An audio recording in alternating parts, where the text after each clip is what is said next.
already heard.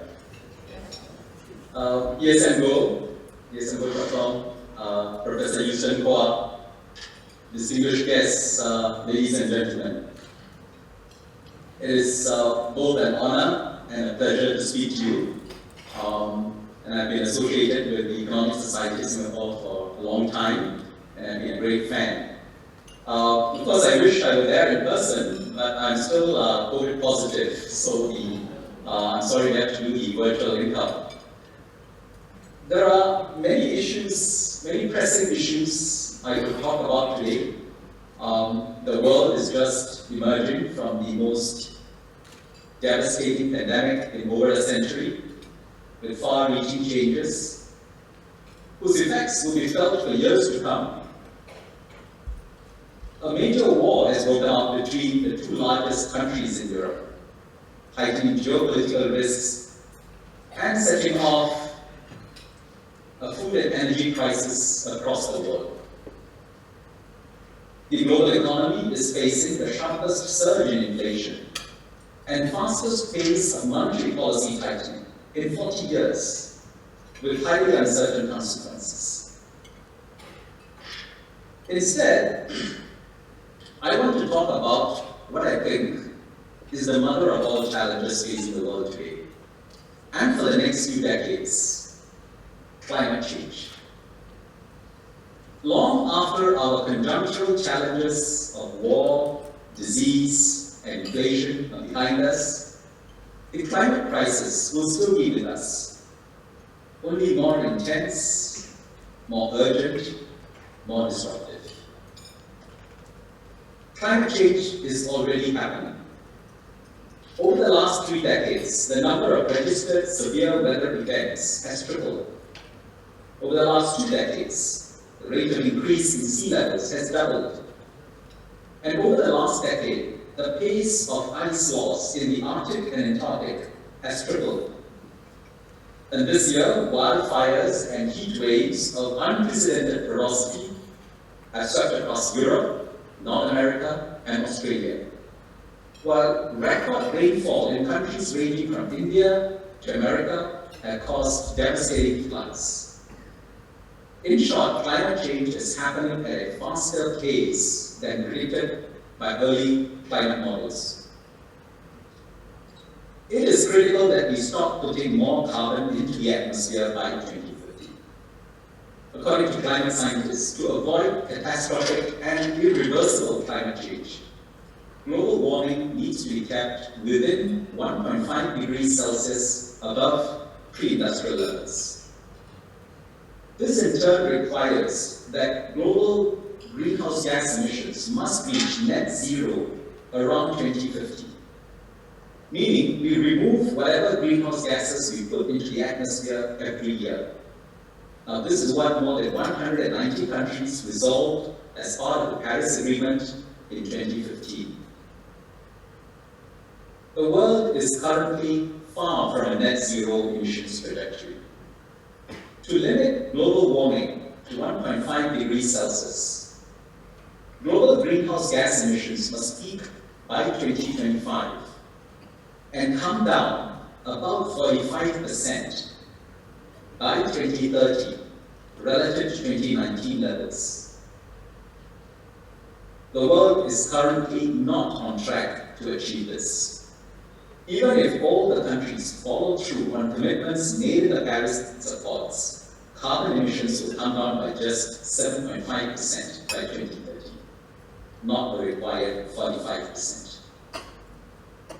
This means 1.5 degrees Celsius is almost out of reach. According to the latest report by the United Nations Intergovernmental Panel on Climate Change, the IPCC, global warming has already reached 1.1 degrees Celsius above pre-industrial levels, the warmest in 125,000 years. And based on current policies, global temperatures are expected to rise by 2.7 degrees Celsius above pre-industrial levels by 2100. And even according to the most optimistic estimates of emission cut pledges made at COP26, the world is on course to heat up by 1.8 degrees Celsius. According to the IPCC, to fall back below the 1.5 degrees Celsius target after this overshooting, it would be necessary to remove from the atmosphere a decade or two of carbon emissions. If the current emissions trajectory continues, the world will likely experience climate catastrophe. In his book, Hothouse Earth, Bill McGuire, Emeritus Professor of Geophysical and Climate Hazards at the University College London, argues that there is now no chance of the world avoiding a pervasive climate breakdown. When temperatures rise beyond 1.5 degrees Celsius within the next 10 years, we can expect a world plagued by intense summer heat, extreme drought, devastating floods, reduced crop yields and food supplies, higher incidence of vector-borne diseases, rapidly melting ice sheets, and surging sea levels. Many parts of the world will become less hospitable for human habitation. By some estimates, climate change may force more than 1 billion people to migrate by 2050. 2020 to 2030 is the critical decade for climate action. Net zero commitments for 2050 are fine and good, but a credible trajectory towards that goal will be substantially determined by 2030. While a growing number of countries and companies have set net zero targets, very few have credible plans to meet them. The problem is that countries and companies alike are pledging to hit targets in almost 3 decades' time without committing to action for which they can be held accountable in the short term. To achieve net zero by 2050, the necessary policies and the associated investments must be made between now and 2030. Singapore is fully committed to doing its part in the global effort to reduce greenhouse gas emissions. Last year, the government launched the Singapore Green Plan, which sets out a roadmap towards sustainable development, a green economy, and net zero emissions. Singapore aims to peak carbon emissions around 2030 and to achieve net zero by or around mid-century. If anything, the direction of travel in the coming years can only lead towards greater climate ambition, not less. But the world should be upfront about the cost of decarbonization and have concrete plans to support those who will be adversely affected. There will no doubt be opportunities in green technologies and industries, and the long-term cost of doing nothing will be much more than the cost of mitigation efforts. But decarbonization will impose substantial short-term economic costs and have profound distributional implications. Like all economic transformations, the green transition will involve winners and losers. And unless this is recognized and dealt with, the sustainability agenda will lose social legitimacy. If you do not support the losers, there will be a strong backlash against the shift to a cleaner, greener future, much like the backlash we have seen against globalization by those who were adversely affected by it. The transition to net zero will likely entail the biggest economic and societal transformation since the Industrial Revolution.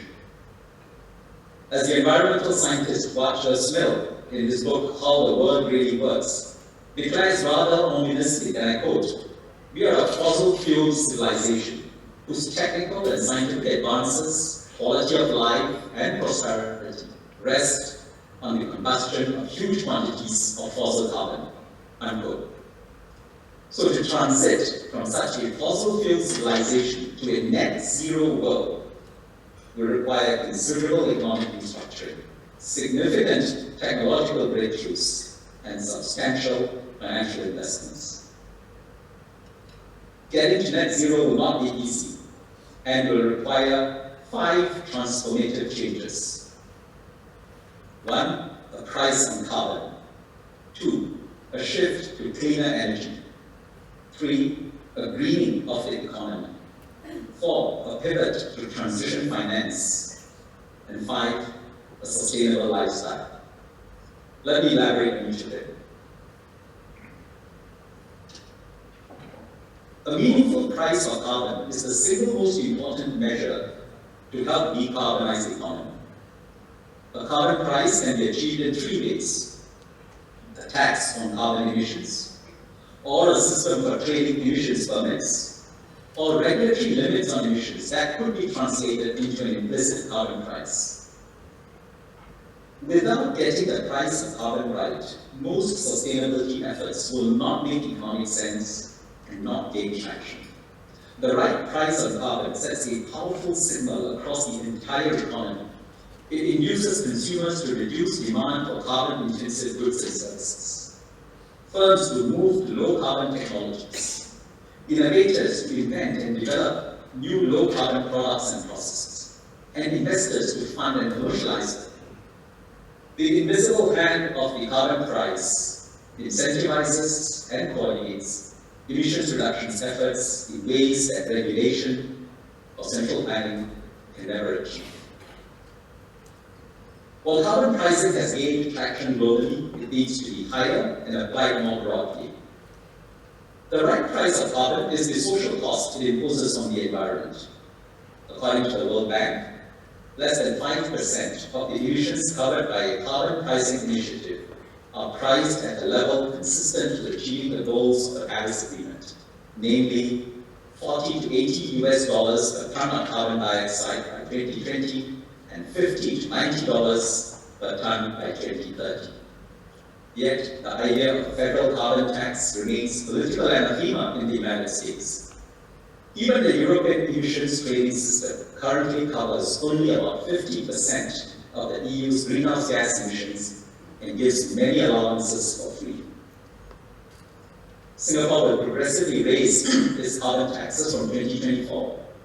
The current level of $5 per ton of CO2 equivalent will be raised to $25 per ton in 2024 and 2025, and $45 in 26 and 27, with a view to reaching $50 to $80 by 2030. Now, this translates to a carbon price in US dollars of roughly $36 to $58 per ton of CO2 equivalent in 2030. It is somewhat below the $50 to $90 estimated by the World Bank of what a net zero consistent price of carbon should be in 2030. But Singapore's carbon tax covers about 80% of our national greenhouse gas emissions, much broader than in most countries. And Singapore is also progressive in having a long tradition of high petrol taxes and no subsidies for fuel or electricity. Together, these policies will help to sharpen the substitution effects necessary for shifting to cleaner transportation modes and improving energy efficiency as carbon taxes rise. Let me make three observations about carbon pricing. First, carbon taxes should be implemented equitably so that they do not overly burden low-income households and SMEs, small and medium enterprises. Singapore does not intend to derive extra net revenue collected from the carbon tax. The carbon tax revenue will be used to cushion the impact on lower-income households through usage rebates and incentives to switch to energy-efficient appliances. Carbon tax revenues will also be directed to SMEs to help boost their energy efficiency and decarbonization efforts. This is an economically sound approach. It retains the desired allocative effects of higher carbon prices while dampening its distributional consequences. Second point, green subsidies are useful complements to carbon pricing, but they are not substitutes. Subsidies for clean technology and energy efficiency can help to speed up the transition towards sustainability. But they often make economic sense only if combined with some form of carbon pricing. Take, for instance, subsidies for electric vehicle purchases and infrastructure. Without a price on carbon that is in turn reflected in electricity prices, subsidies for electric vehicles will likely leave more of such cars on the road with little reduction in the number of petrol-powered cars or shift towards greener sources of electricity generation. Indeed, it has been observed in California that electric vehicles are bought mostly by households with multiple cars as a supplement, not a replacement, to petrol-powered cars. Third, a global minimum carbon price makes economic sense, but needs to be very carefully designed.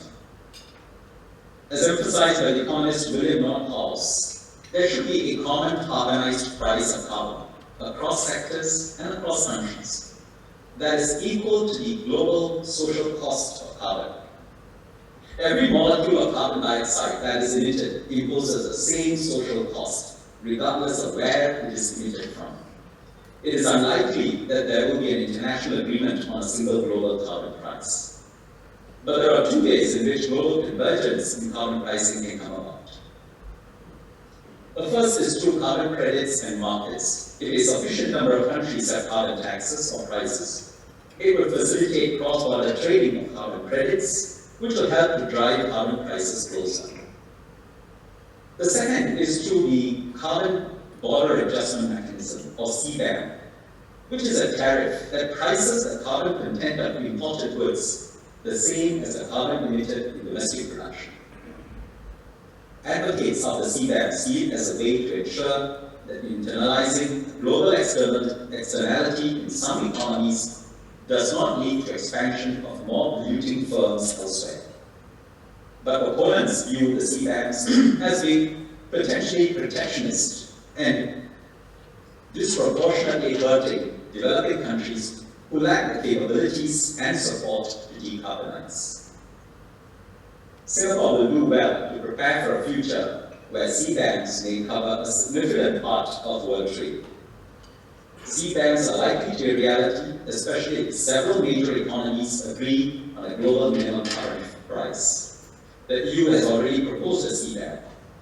A well-designed CBAM that does not raise barriers to trade, is compliant with WTO rules, and gives some relief to the poorest countries who are also small emitters, is not a bad outcome.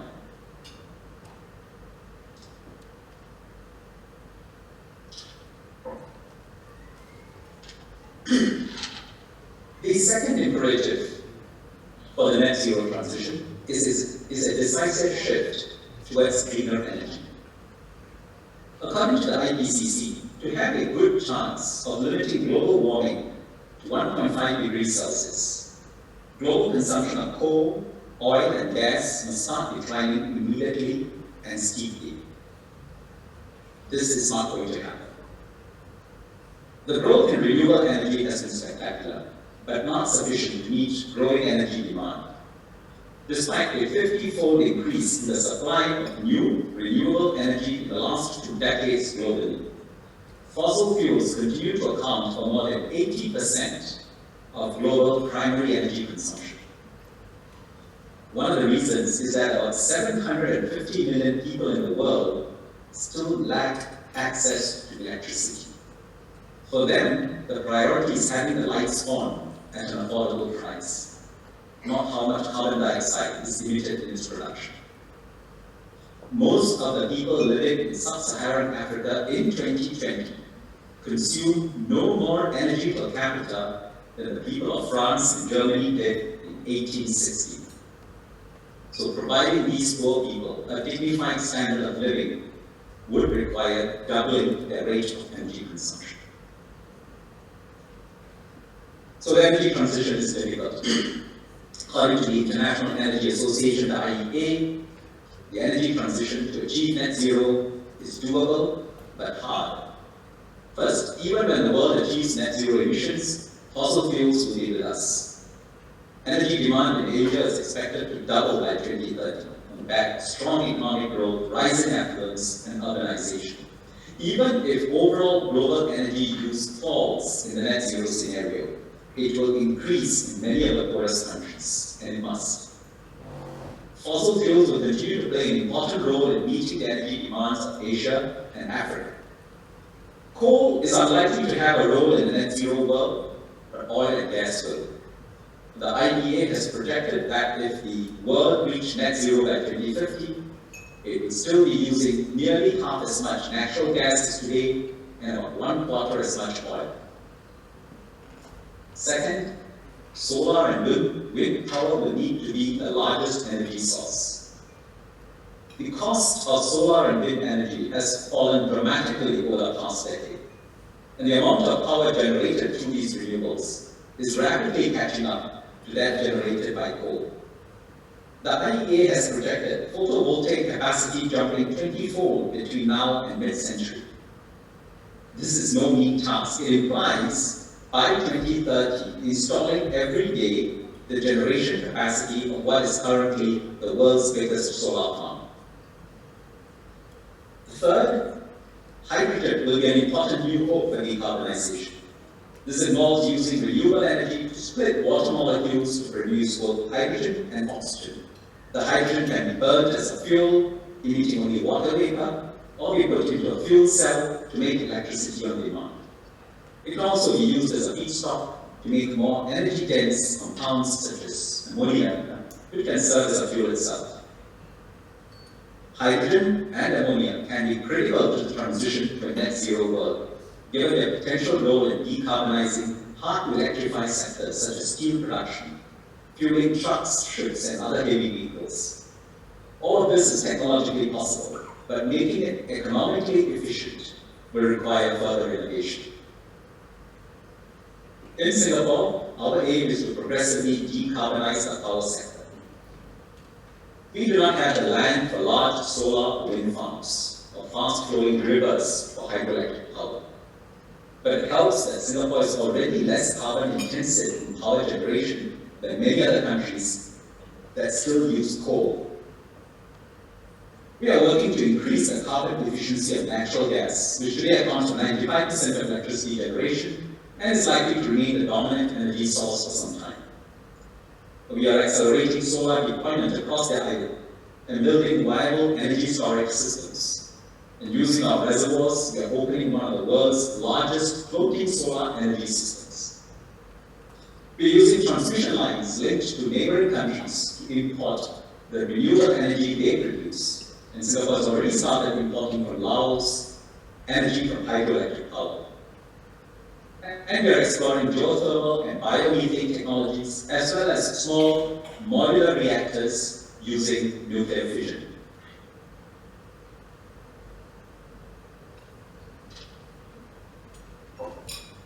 The third imperative for the net zero transition is to green the economy.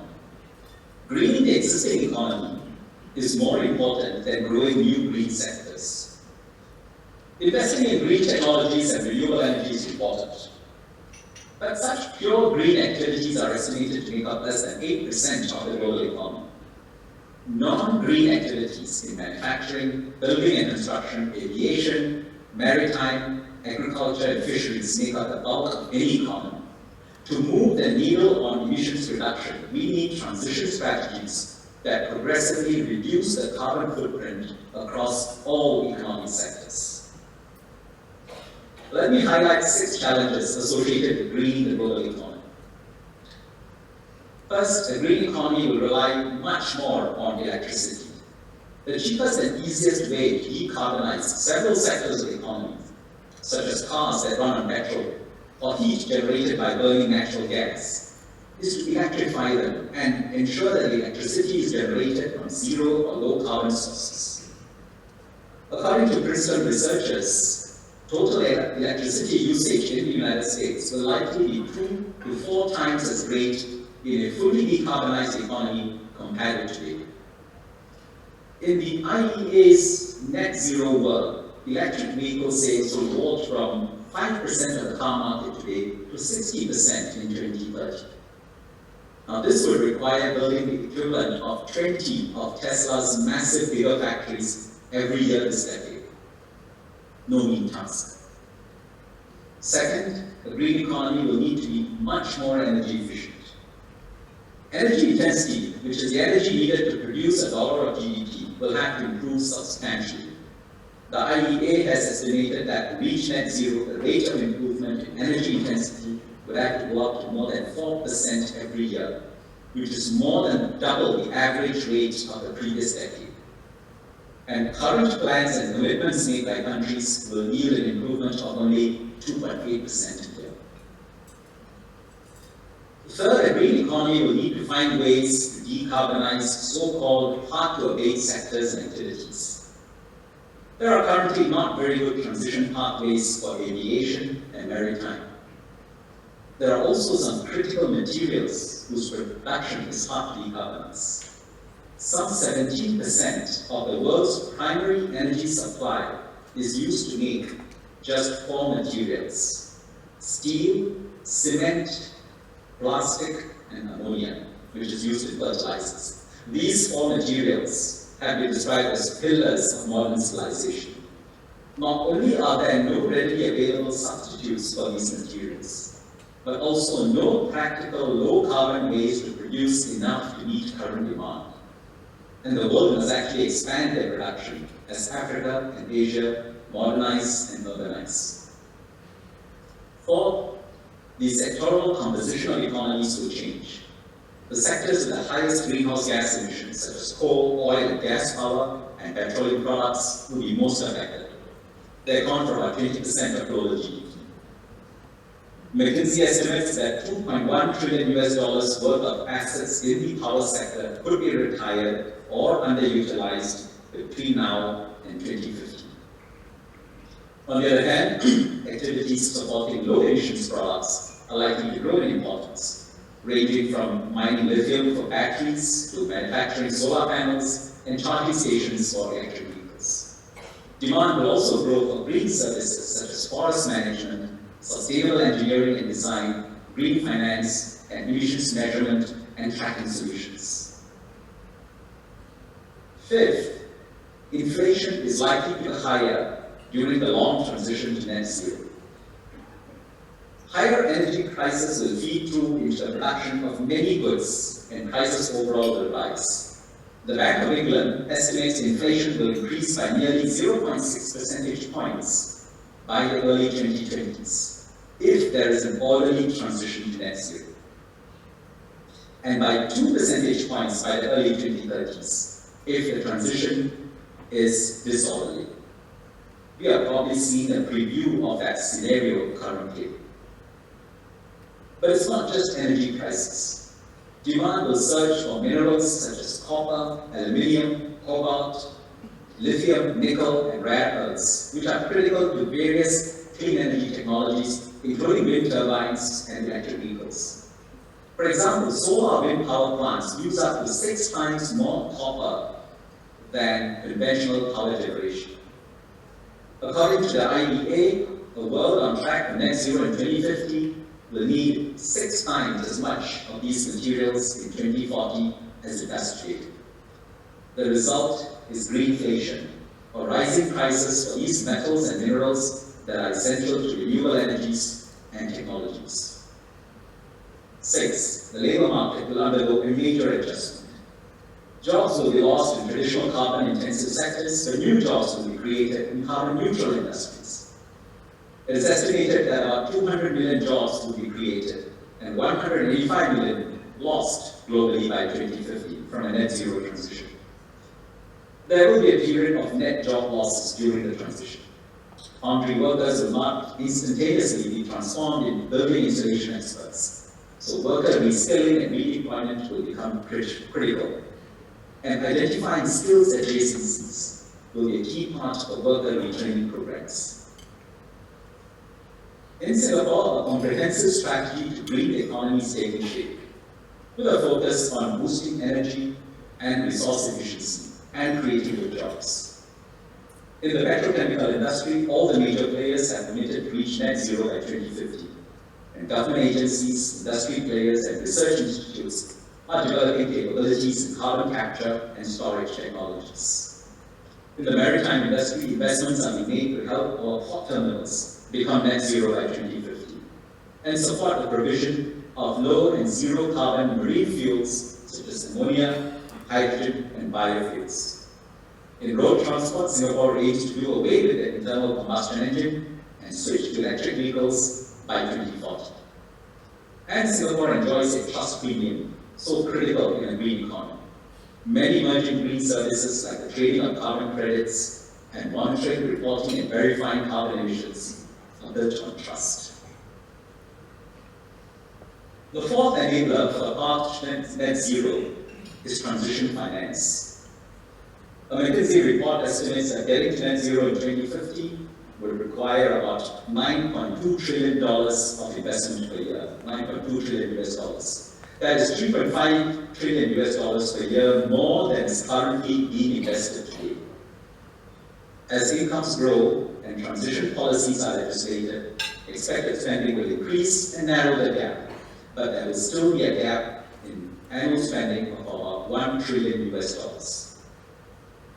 Two areas in finance need urgent action. First, green finance needs to be complemented by transition finance. The global financial industry has made good progress in harnessing green finance, namely finance to support green projects such as renewable energy or clean technologies. Last year, green and sustainable bond issuance reached 800 billion US dollars, a tenfold increase from 2015. But where the industry needs to do better is in transition finance, to provide the funding support for companies that are not so green to become greener. This includes financing, for instance, the early retirement of coal power plants and decarbonizing hard-to-abate activities. Second, we need to synergize public and private capital through blended finance for green and transition projects. Many sustainability projects in emerging markets pose financial and political risks that are not commensurate with their respective returns. Catalytic or concessionary capital from multilateral development banks, national authorities, and philanthropic organizations can help to share the risk and improve project bankability, thereby attracting private sector capital.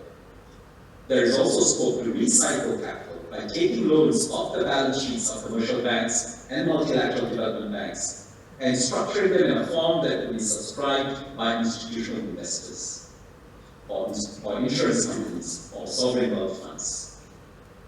Several blended finance models have been piloted, but they need to be substantially scaled up to channel the extra 1 trillion US dollars in financing needed for net zero transition.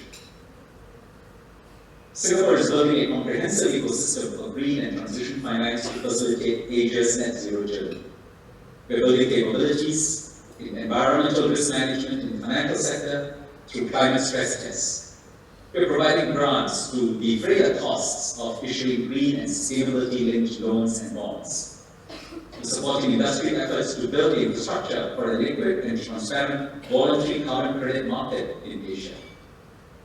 And we're deploying technology to address data challenges, such as to an ESG registry, to maintain provenance of green certifications, and an ESG disclosure platform to allow listed companies to upload corporate sustainability data in a structured and efficient manner.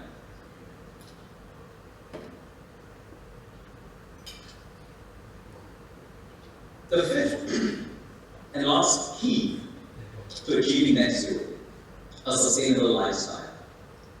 While many of the changes necessary to mitigate climate change are in the realm of public policies, business practices, financial decisions, and technological advances, people will also need to make lifestyle adjustments. According to an IPCC study, everyday behavioral changes by people which reduce demand for energy, such as adjusting temperature settings in buildings, and reducing air travel, can cumulatively lead to substantial reductions in carbon emissions.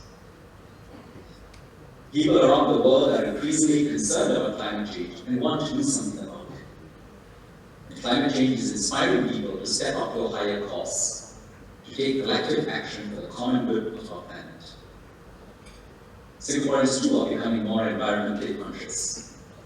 According to a 2020 study by the Institute of Policy Studies, 61% of Singaporeans surveyed felt that protecting the environment should be prioritized, even if it results in slower economic growth and some loss of jobs. More individuals are taking climate-friendly actions, motivated by a desire to preserve a livable world for future generations. There are many things we can do as individuals to minimize our impact on the climate. We can do energy audits of our homes to identify ways to be more energy efficient. We can reduce food and plastic waste. We can become a zero-waste nation and a circular economy where we use less resources and recycle resources. We can eat lower in the food chain and shift towards more plant-based protein. University of Oxford researchers have found that reducing meat and dairy products from our diet can help to shrink our carbon footprint from food by up to 73%. We can drive less and take public transport more.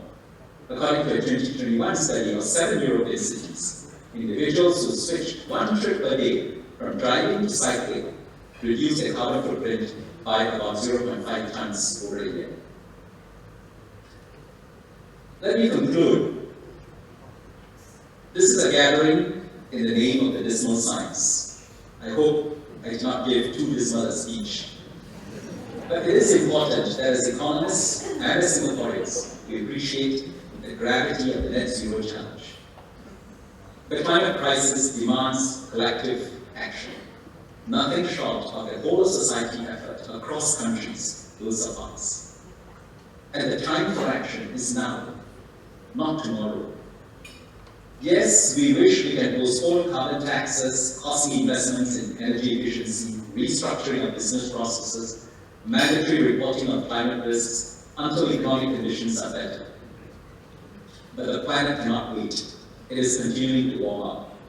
The cost of delay is having to make sharper and more painful adjustments later amid the worsening climate.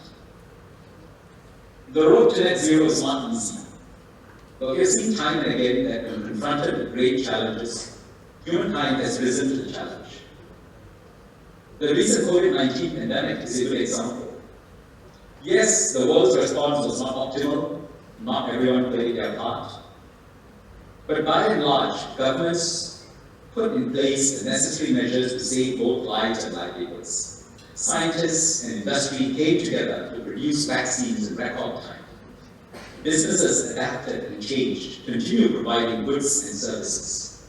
And people around the world took the necessary precautions, adjusted to new ways of living and working, made sacrifices, and helped one another out.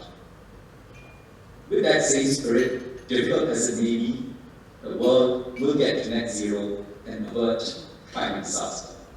It will be a better world and a better Singapore. Thank you.